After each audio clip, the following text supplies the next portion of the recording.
The NBA season is coming to a close. We have about 2 weeks into the play-in, so I think it's a good time for me to go ahead and rank who's actually the contenders, who's actually pretenders and not legit, and who's pretty much irrelevant at this point of the season. And here are the tiers. So the first tier is obviously contenders, who I think is going to win the championship or could possibly win the championship. There's a very high likelihood they could. The second one is flawed but could. So there is a scenario in a world where they could win the championship, in my opinion, but I wouldn't bet on it. Pretenders, I think some people can see them win the championship. I do not, and I think that they are too flawed and cannot win a championship. Participation medal, that's just congratulations, you made the playoffs.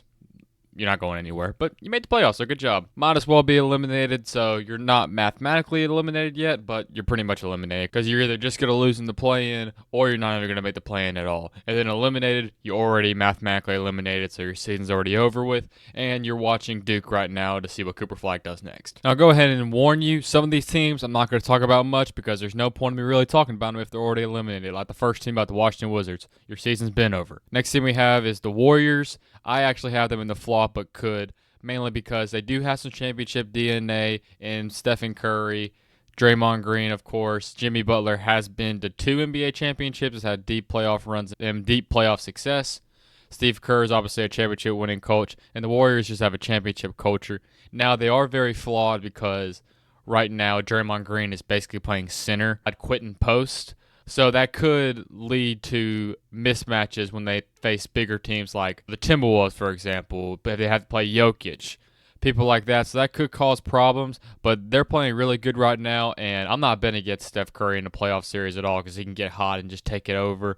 So I actually could see a world where the Warriors actually somehow win the championship or at least get to the championship. Next thing we have is the Minnesota Timberwolves. Now, I'm going to have them in participation because I really don't see them getting anywhere far. Right now, they're in the play-in. They're the 7th seed.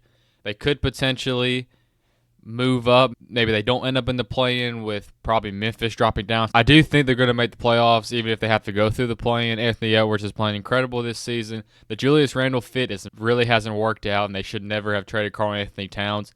Naz Reid and Rudy Gobert and the link they have on their team with like Jaden McDaniels. Also, Anthony Edwards can also lock up defensively. So this is a scary team and a team you don't want to play. So if they face a team like Houston, most people will probably pick them. I don't know who I would pick yet, but they possibly could upset them and make it to the second round. But I don't think really anybody is expecting anything from this season. Their roster's too flawed at this point. The next team is OKC. This one's pretty obvious. They're in their contenders. They're getting heavily disrespected right now, and like nobody's picking them to get out of the West, which is really making me mad because right now they have the MVP, and he's having one of the best seasons maybe we've ever seen coming from the point guard position, and just his scoring numbers have been astronomical this season. But their defense is the real story. I mean, they're just locking up and have a historic point differential and blowing teams out left and right. And I love Hartenstein and Chet, how they play together at the power forward and center position. And Jalen Williams is really going to have to come alive in the playoffs if they want to make it. But I do think Jalen Williams is that good. And they're one of the deepest teams. They just have a really good roster. They really have no flaws beside maybe three-point shooting at times. And if you can get Shea away from the basketball and make the other guys have to do something, they can be beaten. I'm not saying they're unbeatable, but right now I probably do have them as the favorites, so they're obviously in the contender range. Next team is the Phoenix Suns. Now, I think Kevin Durant's going to miss the rest of the season, but this is a failed experiment, big three. You can't make big threes in the NBA with the salary cap and the second apron and all that stuff. I don't want to get into all that analytical stuff, and the salary cap is really confusing, and I'm not 100% sure what all of it means.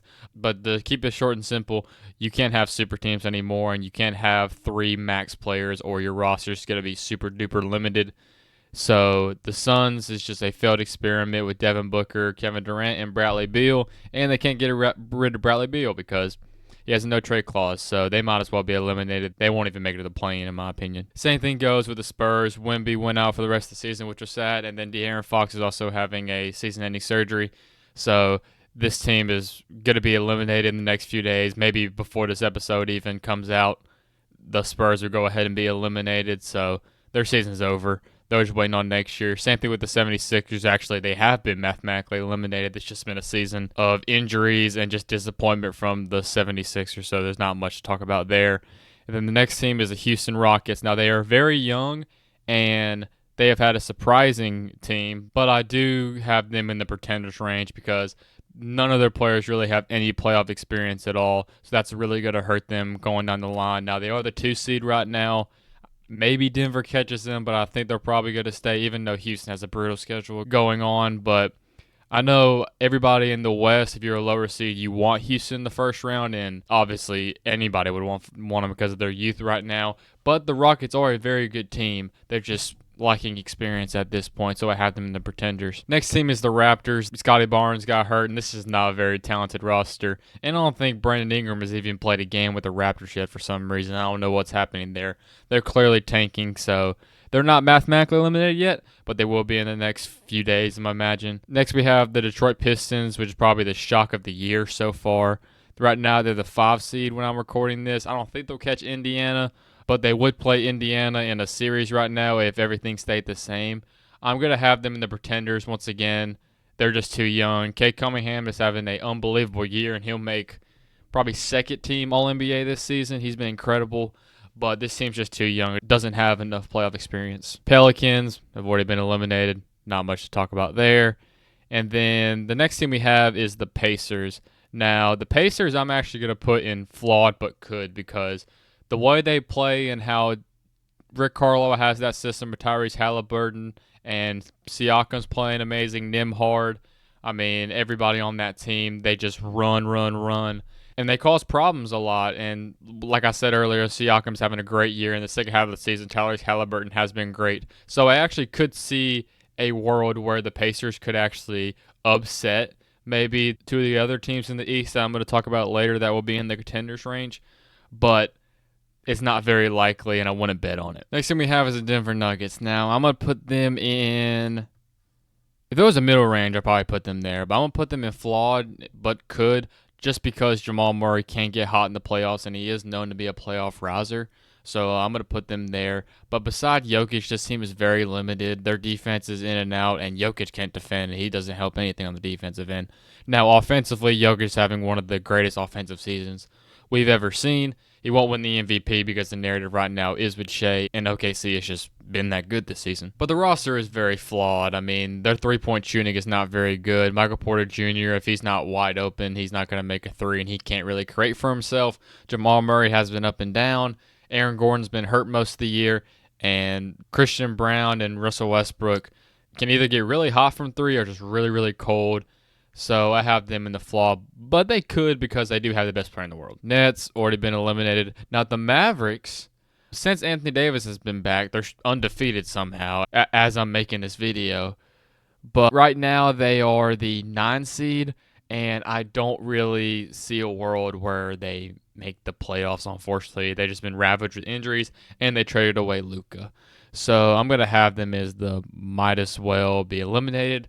I was not expecting Anthony Davis to play this season. He just wants to play because he's probably just trying to give the city hope, like he said in that one interview. But he probably should just hang it up for the rest of the season.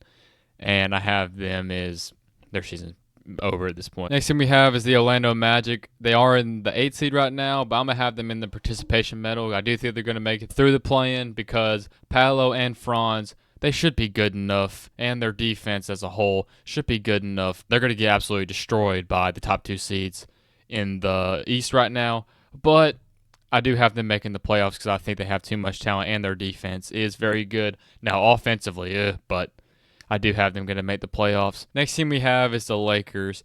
Now, once again, I'm going to have them in the flawed but could. I know a lot of people are probably going to put them in the contenders, and you might be labeling me as hating.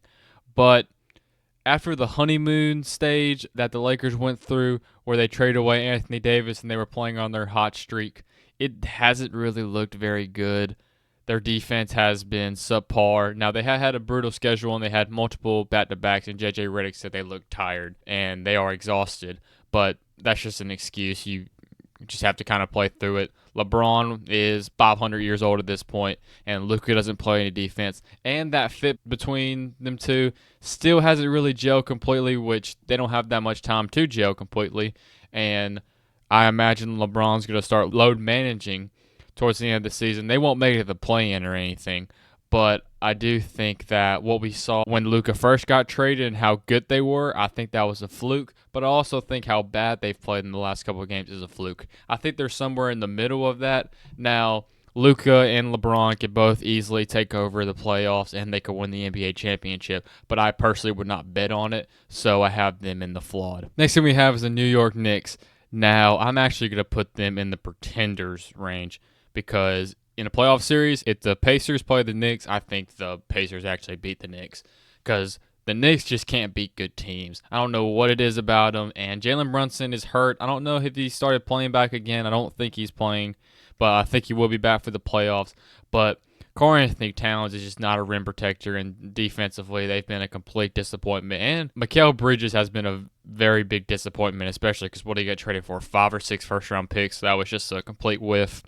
This team just can't seem to win the big games against the very good teams. So in the playoffs, I don't expect that to change unless Jalen Brunson literally drops 40. As well, Karl-Anthony Towns also drops 40. But they just can't defend anybody, so I have them in the pretenders. I don't see a world where they can win the championship. Next thing we have is the Kings. Now, I'm going to have the Kings and might as well be eliminated right now. They're the 10 seed, and I don't see them being able to win 2 games to actually get into the play-in.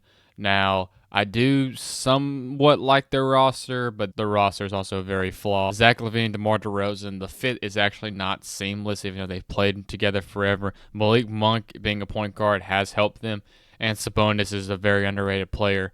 But sometimes they just play really good, and sometimes they play really, really bad, and they're just not consistent enough for me, and I don't think they can win those 2 games, like I said, so they might as well be eliminated. Now, the Jazz, they're already eliminated. The Hornets, they're eliminated. Next team we have is the Miami Heat. Now, they have looked very bad as of late, and they're losing a lot of games. Right now, they're the 9 seed right now, and I'm going to have them in the might as well be eliminated range, in my opinion. I thought Bam Adebayo would take a step offensively, but he really hasn't. And Tyler Hero, it cannot be a number 1 option. I think that's been shown very well, and the roster's just flawed. I mean, they got fleece with the Jimmy Butler trade and just having to trade him for pretty much nothing beside Andrew Wiggins, and they really just don't have enough talent. And Heat culture is great, but you have to have talented players, so I don't see them making out of the play-in. Next thing we have is my Atlanta Hawks. Now, I think we're going to make it out of the play-in, so I'm going to have us making the playoffs. Now, we're going to get swept by Boston or Cleveland, and it's not even going to be close. But I think Trae Young is good enough and can elevate this roster enough to get us into the playoffs. And Dyson Daniels' defense, who should be the defensive player of the year, but he's going to get robbed because no one cares about Atlanta basketball. So I'm going to have us getting out of the play-in, but I do think we get absolutely smoked. Next thing we have is the Memphis Grizzlies. John Morant has been in and out of the lineup all season long, and his lingering injuries are becoming an issue at this point. But Jaren Jackson Jr. has been very good and was well-deserved for that All-Star for his defensive effort, and the offense is actually starting to run through him, which has been great. They have a very deep roster, but I do have them in the pretenders range, and they also fired their head coach. I don't understand why they did that at all, especially with only like 2 weeks before the playoffs actually start. So I don't understand that one. Maybe they're trying to ignite the team or something, because usually after you fire your head coach, you go on a winning streak. So maybe that's their reasoning, but something has to be happening behind the scenes.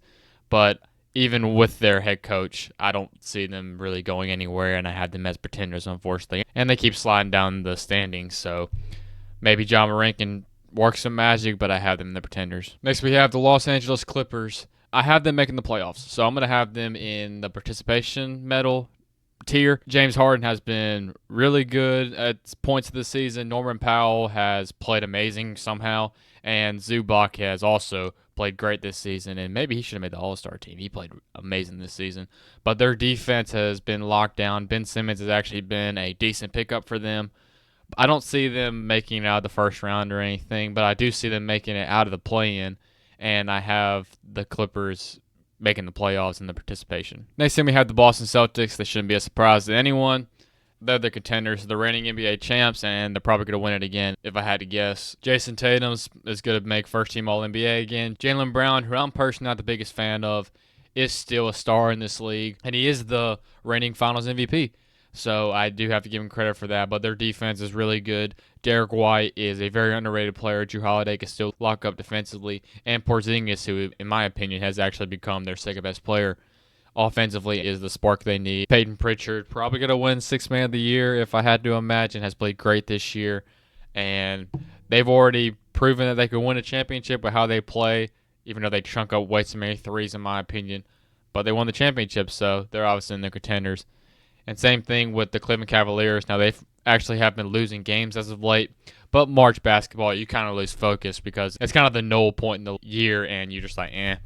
So they have dropped some games, but they're going to be absolutely fine. I mean, offensive and defensively, they've been great in both of those categories. Evan Mobley, he may win Defensive Player of the Year, even though it should be Dyson Daniels. Jared Allen also anchoring that defense is very good. The addition of DeAndre Hunter has been very good for them. Darius Garland has got back to his all-star form, and his playmaking is very good. And Donovan Mitchell has also played really good this year. But I do worry a little bit about how small their guards are, and it could be an issue when they're playing the Celtics. I do worry about that because they're so small, and the Celtics are very long and can play very good defense. But that should be a good matchup, so they're obviously in the contenders range. And the next thing we have is the Chicago Bulls, who upset the Lakers a couple days ago, twice actually, and Josh Giddey hitting a half-court shot over LeBron to win the game, which was incredible. But I have them, and they might as well be eliminated. Kobe White also has been playing phenomenal during the month of March for some reason, and Vucevic is still there, and I'm sure he'll get moved in the offseason. But the Bulls are just kind of spoiling teams like the Lakers are just ruining their record, but I don't see them being able to win 2 games straight to make out the play-in or the playoffs. Next thing we have is the Milwaukee Bucks, and I have them in the pretenders. Now, they do have the second best player in the world in Giannis Antetokounmpo, and they do have Damian Lillard, but beside that, the Bucks have failed to surround them with enough talent for them to make it anywhere. And the duo of Damian Lillard and Giannis on paper seem to be flawless, but Giannis can't set screens, so they can't really play off of each other. So it's kind of just one-on-one. Now, Giannis's mid-range has been falling this season, but they're falling in the standings. I mean, they're the 6th seed right now, and Atlanta's not going to catch them, so they'll stay at the 6th seed. But as of right now, if everything stays the same, they will be playing the Knicks. I wouldn't be shocked if Giannis averages 44 during that series and eats Karl Anthony Towns' lunch, and they make it to the second round. But I don't see a world where they could actually win it because their roster is way too flawed beside their top 2 dogs, so I have them in the pretenders range. And the next team is the Portland Trailblazers. They might as well be eliminated. They've had a surprising year, and they're actually trying to win games, but they're just not talented enough yet. And the next few days, I'm sure they will be mathematically eliminated. And just like that, that's all 30 NBA teams. And this is who I think the contenders are, who I think the pretenders are, and people that their season is just pretty much over with. If you enjoyed this video, please give us a like and subscribe if you haven't already. As of right now, we are at 49 subscribers, and once we get to 50, I am going to be having a special guest. So make sure, if you haven't subscribed, to subscribe so then we can get that 50 subscriber special episode. Make sure you leave your comments and anything you have to say in the comment section below. And I'll see y'all next week, and bye.